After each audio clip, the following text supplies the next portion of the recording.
MSW Media.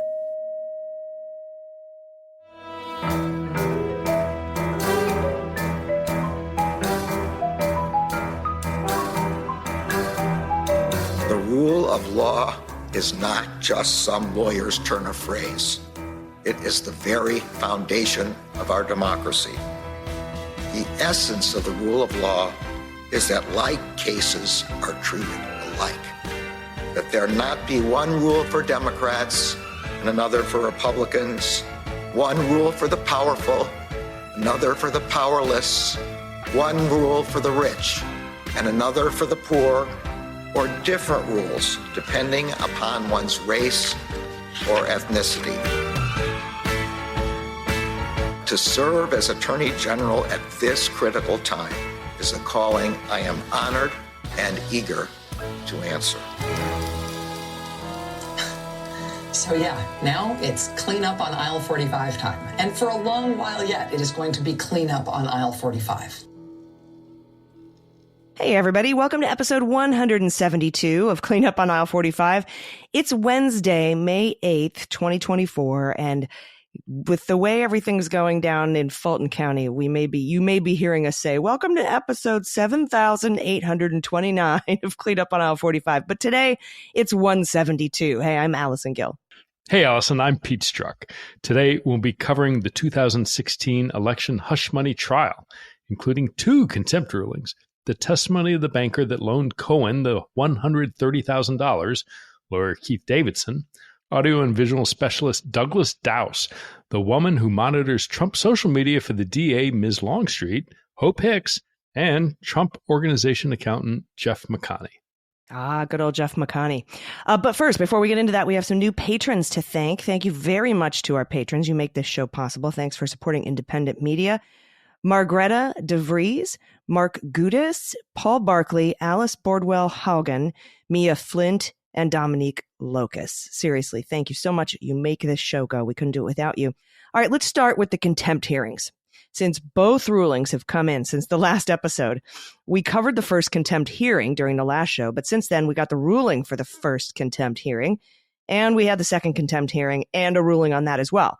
The first contempt hearing, that ruling included a $9,000 fine for 9 instances of gag order violations. In his ruling, Judge Merchan acknowledged that $1,000 for each violation is not a lot of money for Trump, but it's the maximum he can fine him, and warned that jail time could be the result for future violations. But by that time, Pete, there was already 4 more potential violations and a filing for a show cause hearing. And a show cause hearing means that Trump has to show cause why he shouldn't be held in contempt. So I had reasoned that those would just result in a fine as well. Now, the second contempt hearing happened Thursday of last week and included Trump's lawyer, Beauvais, having to read the phrase Barron von Schützenpants into the record. So that's officially part of the trial of the century record. Now, I had thought that Trump's response to Cohen's attacks would not count as violations, but that the statements Trump made about the jury would. And that's what the judge ruled. Now, the DA specifically said they were not seeking jail time in this second contempt hearing because it would disrupt the proceedings. So the judge ruled Monday morning, as I suspected, fined him $1,000 for the statement he made about the jury. And he said the posts about Cohen were political speech in response to Cohen's public remarks. So Cohen has said he would stop making such remarks and such statements. So far he has. We'll see if that continues. But it appears that if Cohen attacks Trump, Trump can come back and attack Cohen without any consequences. Seems like a little loophole there.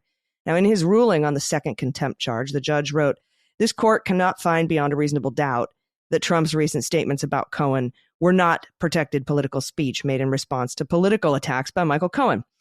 But he also said, "It is apparent that monetary fines have not and will not suffice to deter defendant from violating the court's lawful orders. Defendant is thereby put on notice that if appropriate and warranted, future violations of its lawful orders will be punishable by incarceration." So Trump's lawyer, Nicholas, then presented a big stack of papers to the judge and said, "We would like you to pre-approve all these things that Trump wants to post and say." And the judge was like, "No, I'm not going to do that. Just stop, err on the side of caution. I would advise against it," basically. And so that kind of closed that little chapter of contempt. Yeah, and the next order of business was Trump's request to attend his son Barron's graduation, and much to the dismay of every single party involved, the judge granted it. No, I don't know that, but I can't imagine there's anybody in that event that wants to be there for the other one. But he made such a big deal out of being a victim for not being able to go. He's going to have to go now. And, I think I tweeted that that's probably worse for him than the $9,000 fine. But yeah, he now pretty much has to go. No, I mean, he's not court ordered or anything to go to his son's graduation, but he pretty much has to go now. So that's right. Like you said, much to the chagrin of everyone involved, he'll be there. Yeah, and I can't imagine Trump is done with contempt. I think this is all to paper the record for the judge so that by the time Trump finally, there's no way in my mind that he gets through the testimony of Stormy Daniels and Michael Cohen and does not violate this order. Interestingly, Karen McDougal posted something over the weekend. It's a picture of her in the tub, just of like her knees coming up through a bubble bath with Ronan Farrow's book, which detailed her relationship with Trump, and just had a hashtag contemplating or something like that. So hopefully Karen McDougal does not get herself in a position where the judge says, well, look, if he tweets about you, you're exempt from violations of the gag order. But it's certainly between Cohen and Stormy Daniels.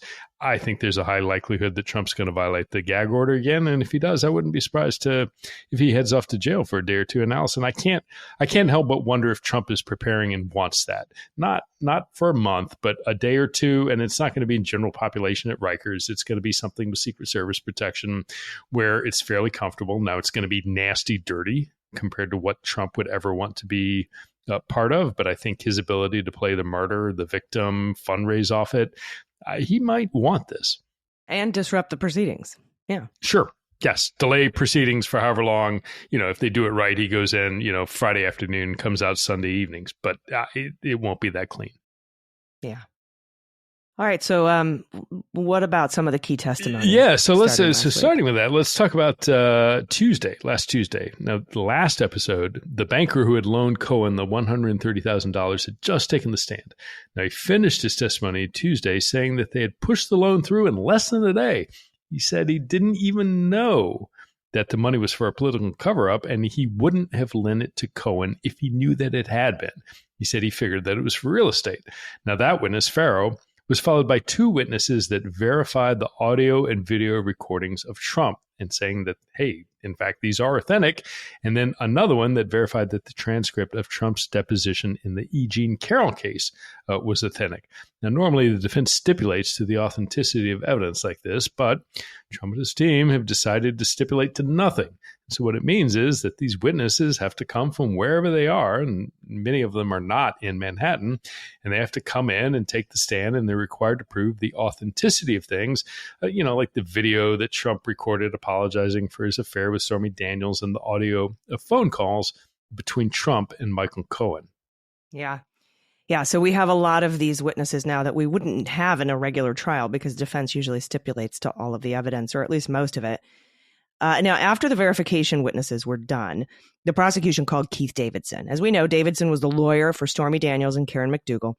And the prosecution went through all of his communications and texts with Cohen and Dylan Howard from the Inquirer, and of course his clients, Stormy and Karen McDougal.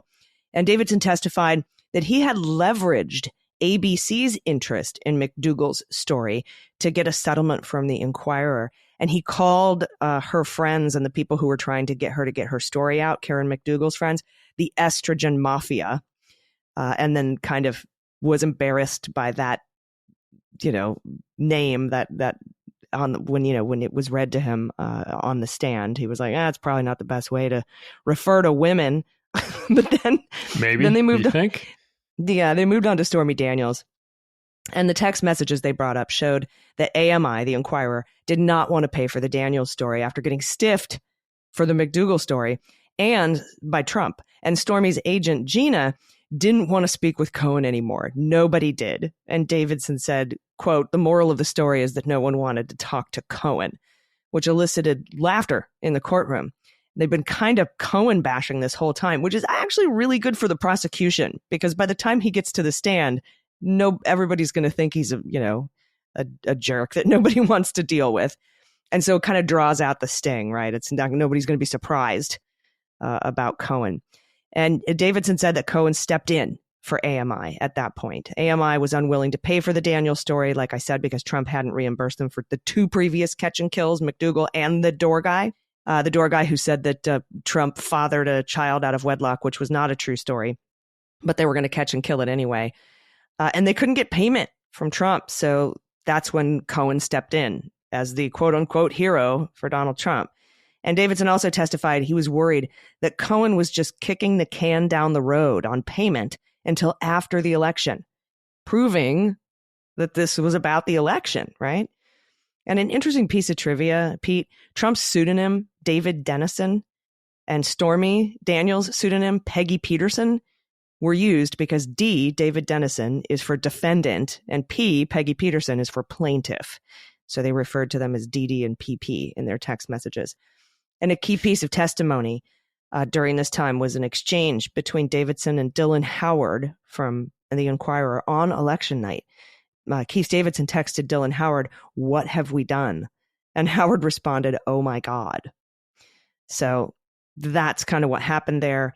And I mean, I think it shows that this was about the election. The fact that they thought, Cohen was kicking the can down the road just to get past election day, and the fact that they have those text messages were pretty damning. Yeah, and we'll talk about this a little bit after the break. But no other explanation makes sense of why Cohen would choose to pay $130,000 if it were not for Trump, if it were not for, helping him with regard to the election. No other scenario makes sense. And I think, we'll talk about in just a little bit all these additional witnesses laying out the fact pattern that if you're thinking about it, if you're a juror, that when you come to the idea that this was of benefit and of value to the campaign, the purpose of doing this was to help the campaign, help him get elected, there is no other reasonable explanation. And I think, again, to end that, key pieces of testimony with that exchange saying, "Oh, what have we done?" Come on, that's a very it's a phrase that sticks with you. It is memorable. It is something, I think, for the jury that, whether or not they credit that as part of any element of a crime that they have to find, it is difficult to hear that and not sort of have that in the back of your mind. Yeah. And Beauvais, Trump's attorney, will try to, I guess what he's going to be trying to do, you'll see as the testimony comes in and we talk about it, is trying to show that Davidson was an extortionist and Cohen was acting on his own because he wanted to get a job in the Trump White House, and Trump had no idea about any of this. But there is some critical testimony that comes in from Hope Hicks that debunks that. We'll get to that, and we'll talk about the cross-examination of Keith Davidson. But we have to take a quick break first. So everybody stick around. We'll be right back.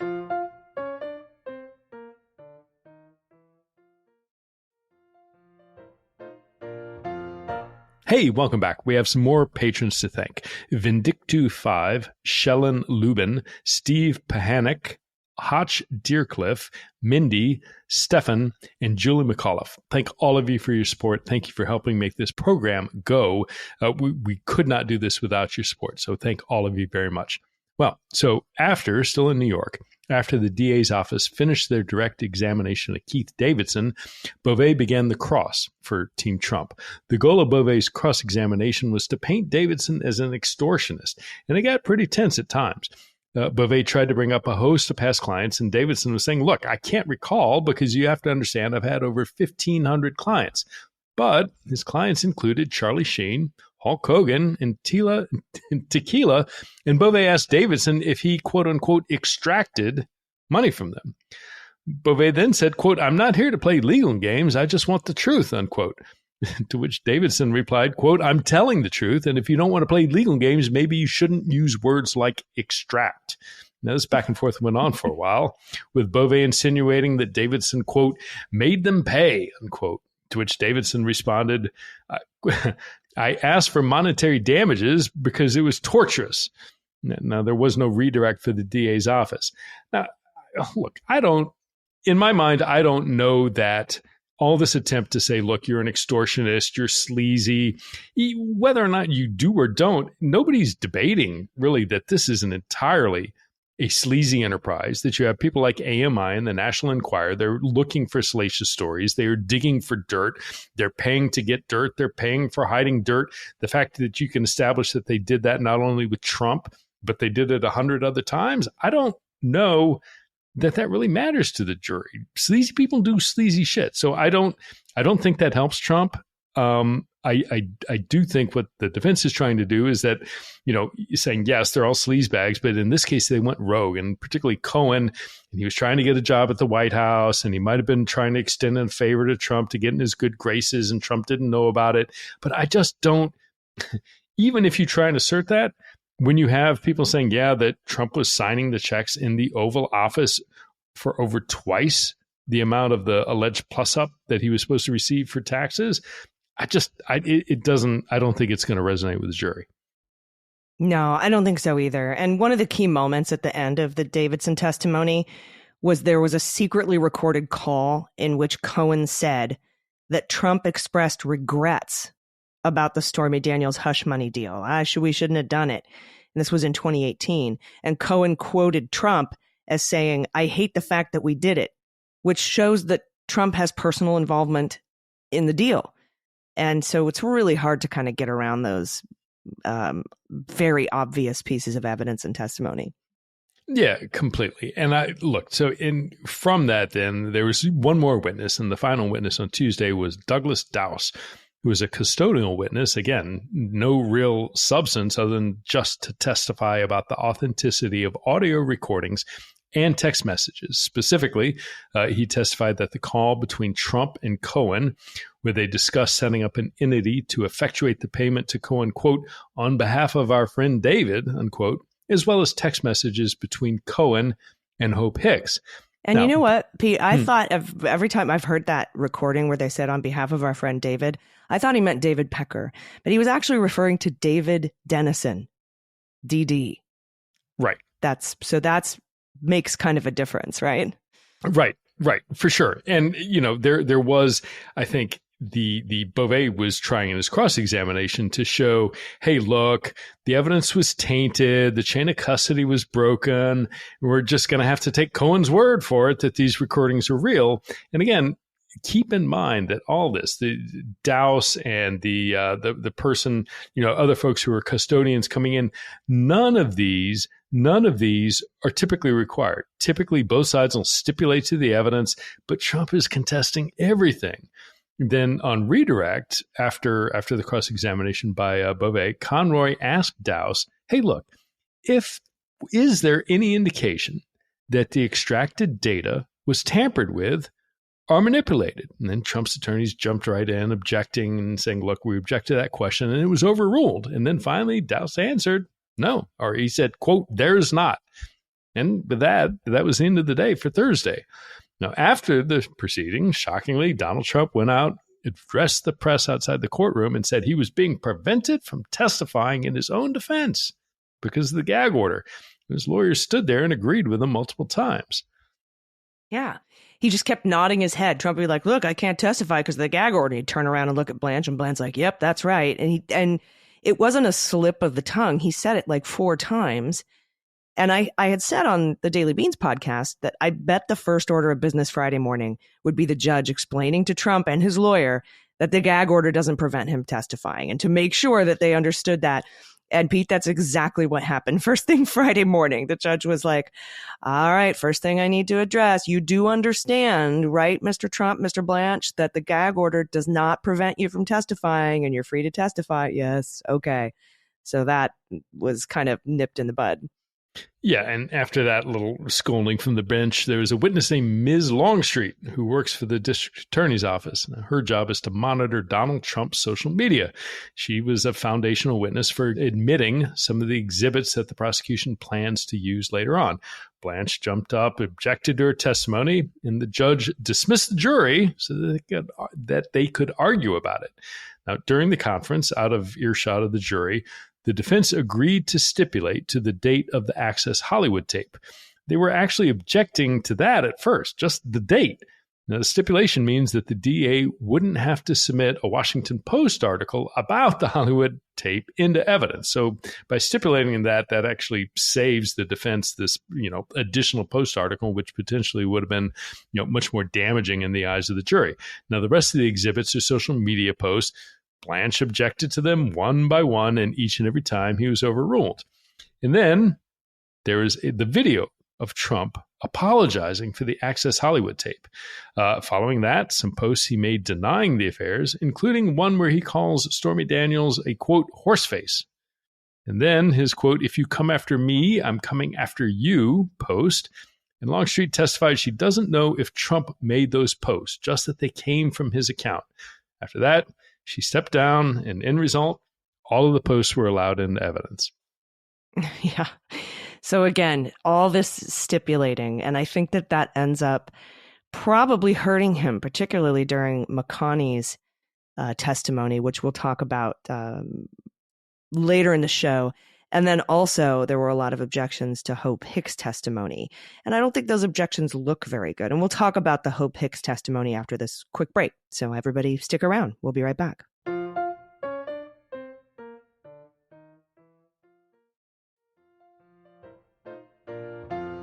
All right, everybody, welcome back. Before we get back into the trial, we have more patrons to thank. New patrons signing up this week: Sharon Busey, Reshka, Matt Simpson, CJ, Jorge Barrera, Eric Valinsky, Nick Mitchell-Hooge, or Hoog, I'm not sure if I'm pronouncing that right, I apologize, and Bill the Cat versus Trump the Chump. I love Bill the Cat, so thank you, whoever that particular patron is. And thank you to all of our patrons for making this show possible. Now that we've had a couple of days, Pete, to digest the Hope Hicks testimony, at first blush, it seemed pretty damaging to the prosecution because she said Trump was concerned about the impact that the McDougal story would have on Melania, and he prevented newspapers from being delivered to her for that reason. And she also testified that she couldn't recall whether Trump was concerned about the impact on the election. But there were things that she testified to that were extremely damaging to Donald Trump. And that became very evident when she broke down on the stand at the end of the direct by the DA. So the prosecutor said, when the Stormy Daniels story resurfaced, what happened next? Now, remember, Pete, this was resurfaced in 2018, after the election. And Hope Hicks said, President Trump told me that Michael Cohen had paid about the false allegations with his own money. And the prosecutor said, was that consistent with what you knew of Michael Cohen? And Hope Hicks said, no, he's not a charitable guy. So that bit of testimony was singularly damaging, I think, to Trump's entire defense, right? He knew the payments were for the false allegations and not for legal work, and that it was not in Cohen's nature to go rogue and do this out of the kindness of his heart. And she admitted on the stand that Trump lied to her and that she broke down crying for having to give up her former boss, right? Truly, so sad. So truly sad. Devastating for Trump, I think. Yeah, and here's what Andrew Weissman had to say about the exchange. Quote, here's why Hope Hicks was a devastating witness against Trump. 1, Hicks makes clear Trump knew of the Cohen payoff scheme to Daniels. 2, even if you believe his statement to her, he being Cohen to her, Hope Hicks, that he only learned after the fact. 3, her testimony sinks Trump's defense since he is on record in a civil case admitting that he reimbursed Cohen the $130,000. And 4, Hicks establishes that Trump knew that the money was for Daniel's silence, not for the claimed legal fees for ongoing legal work by Cohen. Hicks suggested that number 2 was a lie by Trump to her because she testified that Cohen was not a charitable kind of guy who would keep his good deed to himself. But it does not matter. Even if the jury believes Trump only knew later, he knew prior to making all the reimbursement payments to Cohen. And Hicks's crying on the stand makes it that much clearer that she does not want to be implicating her former boss. The DA is making the case, as the January 6th committee did, through Trump loyalists. Yeah, and I think that's really important. And Anna Bauer agreed. She wrote of the Hope Hicks testimony. She said, here are the moments that led to Hope Hicks breaking down in tears on the stand. Only she can say why she cried. But in my view, the breakdown related to her testimony at the end of the prosecution's direct examination. Hicks is a polished, articulate woman, Those characteristics are part of her livelihood. She's a crisis communications pro. But from the start, she appeared somewhat nervous and apprehensive. Indeed, she admitted as much. She said, "I'm nervous," at the beginning of her testimony. And it was apparent that Hicks still admires and feels affection toward Trump. Yet, they haven't been in contact since 2022. And that's according to her own testimony. Around that time, Hicks testified before the January 6th committee.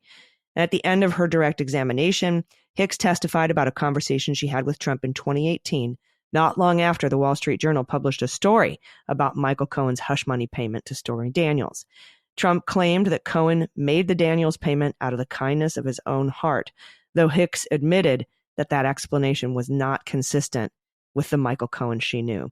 And Hicks testified that Trump said he was glad Cohen made the payment. It was better, he said, to be dealing with Daniels in 2018 than it would have been to deal with it before the election.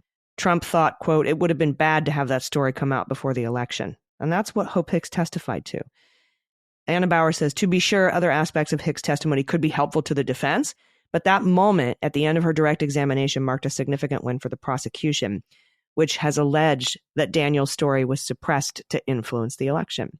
In other words, Hicks handed the prosecution critical evidence as the man she so admired and clearly continues to admire looked on from his seat at the defense table.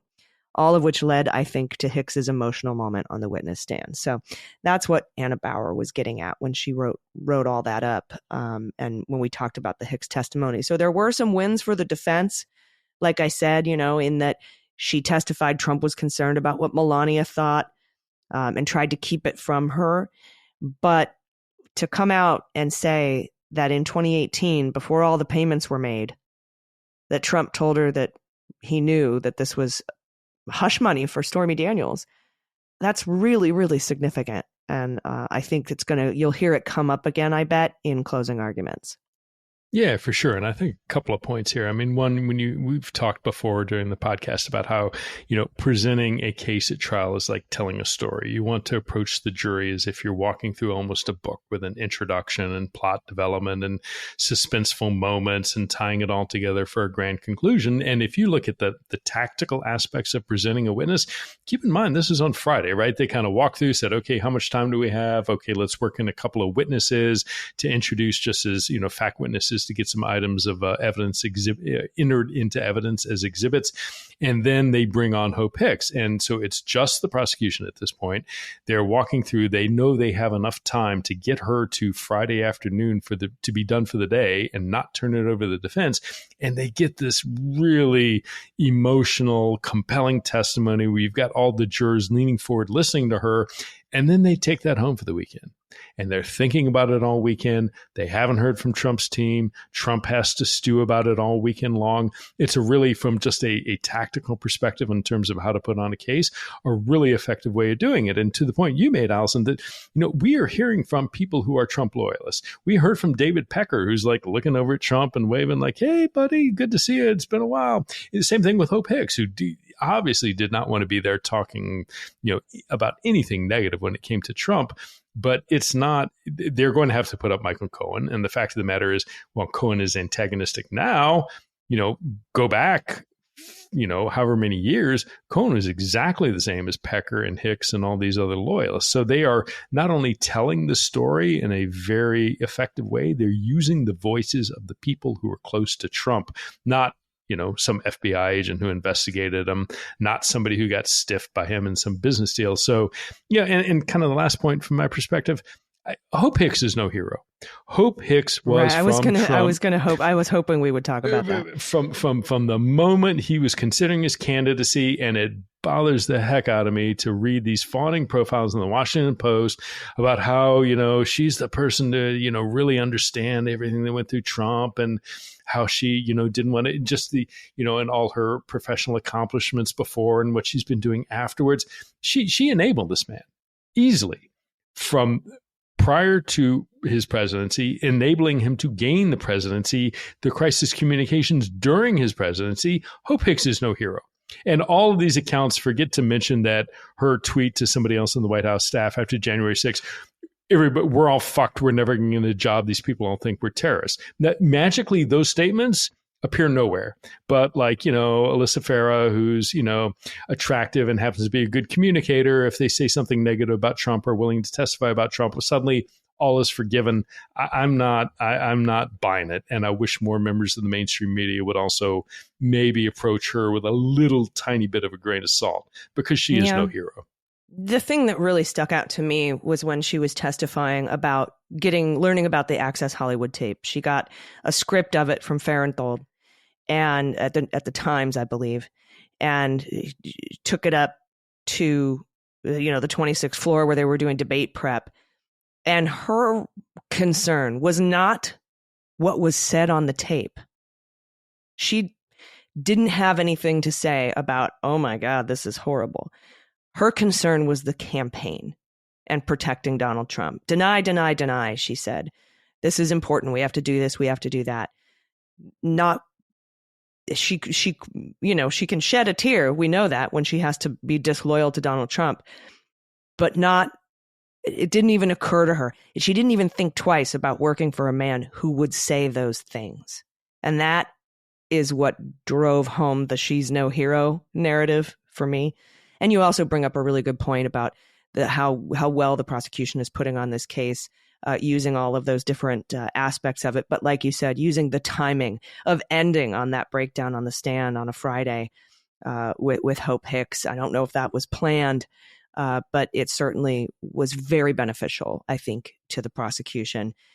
So again, like you said, it's not always just about who you get to testify and what they say and the documents they have, but the timing of when these testimonies occur, and what is said that the jury has to go home and sit with for the rest of the weekend.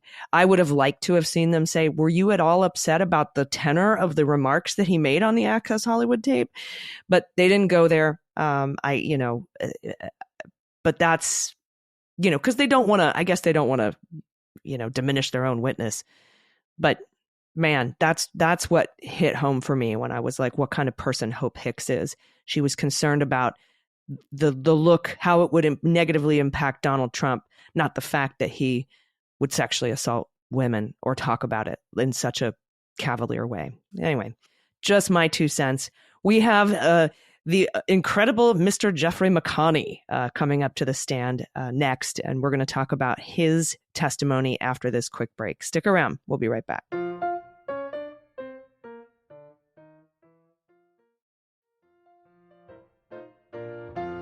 Hey, welcome back. We have more new patrons to thank. Beth Milford Jones, Melissa Lang. I am the piranha of liberty, gnashing my little teeth together in anger. Amy Alexander, Mary Jo Mercel Barg, and Cherry. Thank all of you so much for your support for the program. Amazing to have you as patrons, and can't thank you enough. Yes, and I am already deep in the works of planning another gala in DC for y'all, because that's how much you mean to us. We appreciate you so, so much. Now, Pete, before we get into the particulars of McConney's testimony, I want to bring something up that nobody's really mentioning, but I think will become the subject of a lot of opinion pieces in the next few days regarding McConney's testimony. Each time the prosecution wanted to bring up an exhibit, every single time. And keep in mind, McConney is a documents witness at the Trump org. He's the comptroller. So there's a lot of documents during his testimony. Every time they wanted to bring up a document to ask McConney about it, be it an email, a ledger, some accounting, every single time Trump's lawyers objected and were overruled. Every single time. So rather than stipulate to this evidence, they're objecting each time during the proceeding in front of the jury. And to me, that's a really bad look for the defense, having the jury see them object to every single document and being overruled. I think it would have been better for the defense to stipulate to these exhibits, because I think the overruled objections hurt them. It makes it seem like they really don't want anybody to see these documents. And since this is a trial about covering shit up, doing that during the proceeding, trying to cover things up, just seems like a bad look to me.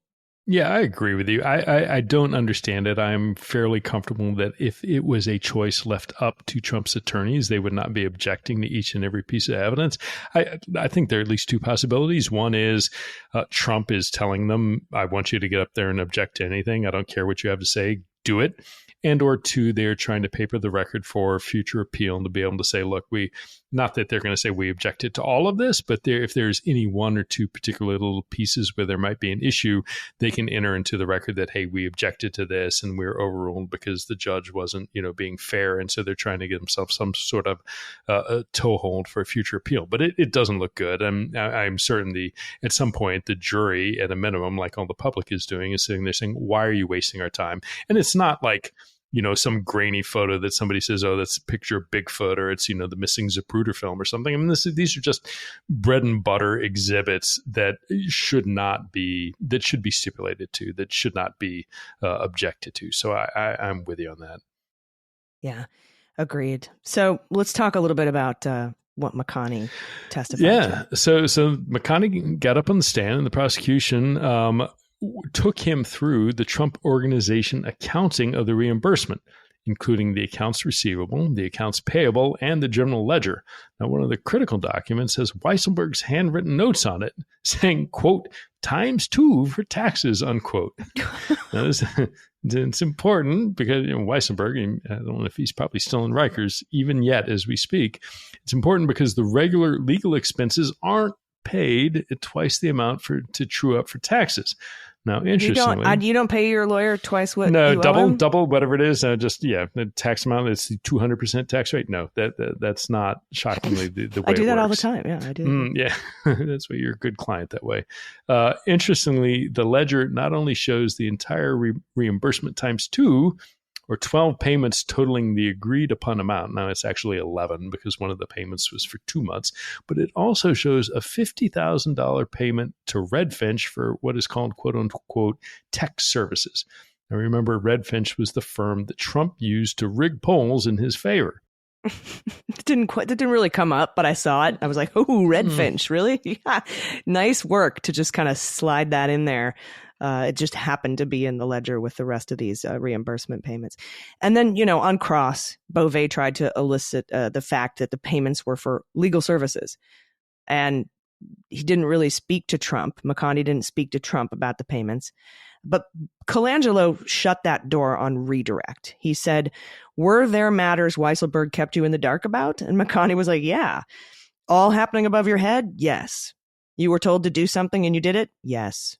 No further questions. And that was kind of close that little door of, they're actually trying to argue with the evidence from Hope Hicks' testimony that Trump knew that these were for Daniels, with the evidence in Weisselberg's handwritten notes saying ×2 for taxes. They're still trying to argue that these were for legal services, or at least put a little seed of doubt in the mind of one single juror that perhaps these could have been payments for actual legal services. Yeah, it's ridiculous. And on that note, they broke for lunch, right? And so when they came back from lunch, before the jury was brought in, though, Blanche objected to the next witness and was promptly overruled. The witness was to be Deborah Tarasoff, who was another documents witness who would testify about the checks that were issued and cashed. The basis of Blanche's objection was to the checks coming in as evidence. Now, Merchant agreed with the DA that she's going to say, this was the check I generated. I received it back from the bank, demonstrated that it was cashed. Same check number, same payee, same amount. Blanche says they object because it's a business record of a bank. And the Merchant said, quote, okay, noted, overruled. And on that, jury was brought back in, and Tarasoff, who again was the accountant or one of the accountants for the Trump Organization, was brought in as an accounts payable officer. Justice Merchant said she's certainly capable of testifying that the information on these checks is standard business practice. It can come in as a business record or even what he termed as quote unquote real evidence. Tarasoff said that she'd worked for the Trump Organization for 24 years. When asked who owns the Trump Organization, Tarasoff responded, correct me if I'm wrong, Mr. Trump. And now, of course, she's here. Keep in mind, she is at the proceeding with her attorneys who happen to be paid for by the Trump Organization. Yeah. But she went on to corroborate McConney's testimony. She was asked who could approve invoices. And her answer is Weisselberg, McConney, and obviously Mr. Trump and anyone in the legal department. And then she was asked, did the dollar amount impact who could approve? And she said, yes, under a certain amount, Weisselberg could approve it. Over a certain amount, it had to be approved by either Don Jr. or Eric. That amount early on in the Trump organization was $2,500. But at the time of these, reimbursements to Michael Cohen, it was $10,000. So all of these checks, $35,000 and one check for $70,000 for 2 months, would have to be approved by Trump Jr. or Eric. Now, once Tarasoff would cut a check from the DJT account in 2016 and 2017, she was asked, what happened after you would cut a check from his personal account? And she would say, before Trump was president, she'd cut the check with the backup, i.e. the invoice, bring it to Rona Graff for Trump to sign, and then she would get it back signed, and the invoice and check were stapled together. And she was asked, how much would the Trump organization usually reimburse for an expense? She said, the amount of the expense. And that's important because this reimbursement was for twice the expense. And then they asked her who could sign the checks for Trump's personal account. And she said, only Mr. Trump, regardless of the amount. And then asked, did Trump have to sign a check just because Weisselberg approved an invoice? No. And this is important. She said, if Trump didn't want to sign it, he wouldn't sign it. And that happens sometimes. Trump would write void on the check and send it back instead. And that, again, that's important because that shows that Trump didn't just rubber stamp these checks without looking at them. There were times in the past where he would not sign a check and write void on it. And then once again, when Conroy tried to admit documents into evidence, Blanche objected to all of them. Yeah. And I mean, a couple of things, right? I mean, if at some point it was $2,500, which got raised to $10,000 that could only be approved by Trump, Don Jr., or Eric, and any payment for any amount whatsoever about his own account, he would have to approve. Consider what would have had to have happened for a $140,000 payment times 2 to be made to Cohen or anybody else without Trump, a notorious penny pincher, a notorious micromanager, particularly when it comes to his own money. Imagine what it is going to take to try and persuade a jury that, oh, but in this case, he wasn't really paying attention. It boggles the imagination. And again, at the end, when you look at Tarasoff and her testimony, I think she came across as credible, unflappable. And again, somebody who worked for Trump, not an adversarial witness, somebody who was on Team Trump. And again, with the backdrop of Judge Merchan time and time and time again overruling Blanche's objections, after going through all and each and every one of the emails about the reimbursement, each and every one of those checks, only to have all those admitted in evidence on the basis of, somebody who is essentially, hey, just the facts. This is what I saw. This is why.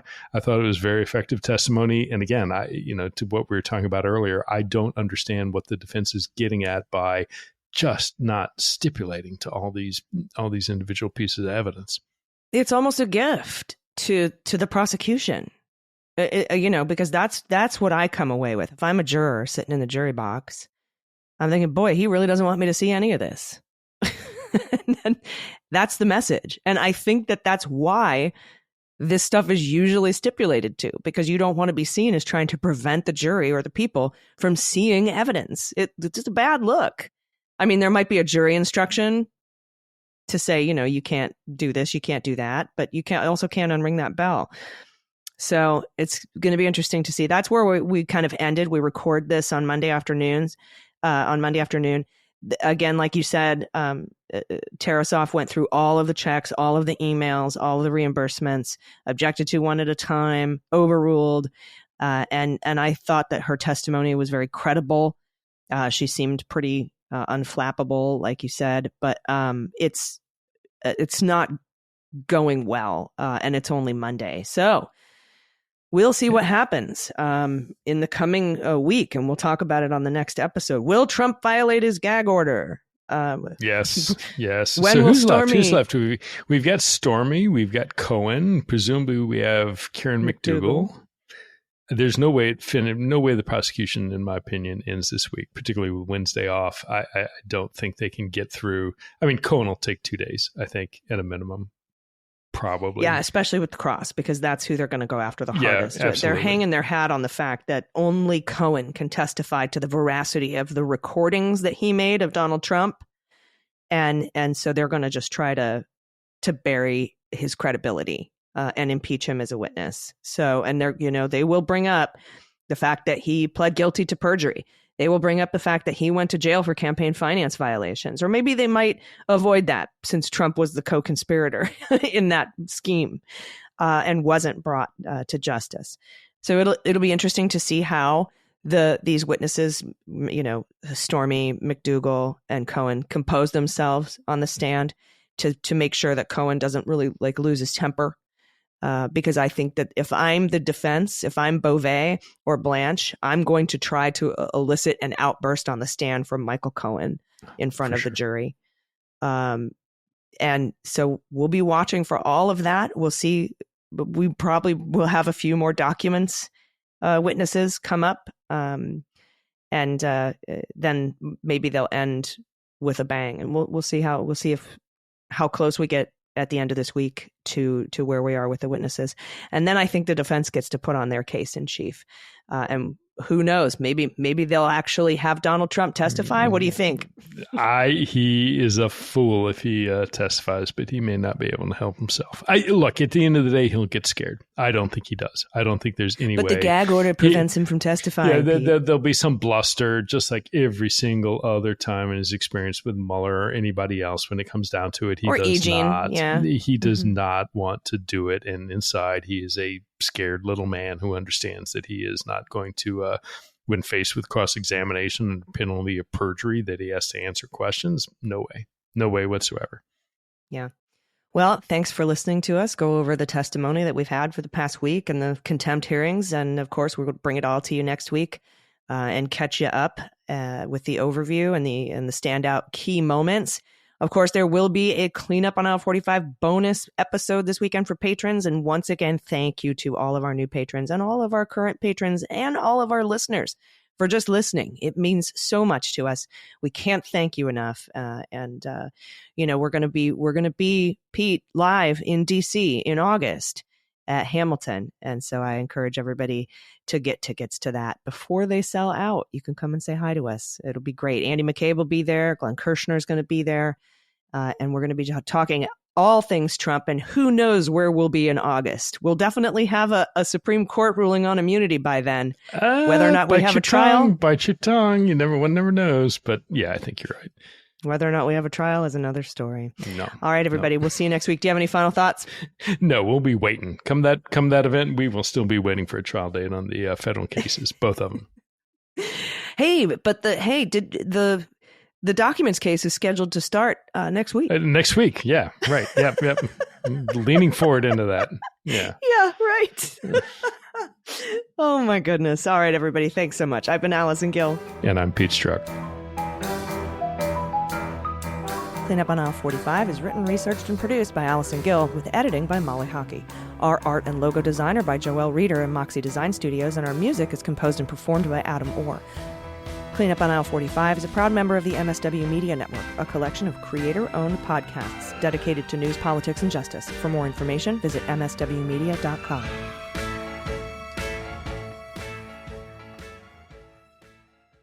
MSW Media.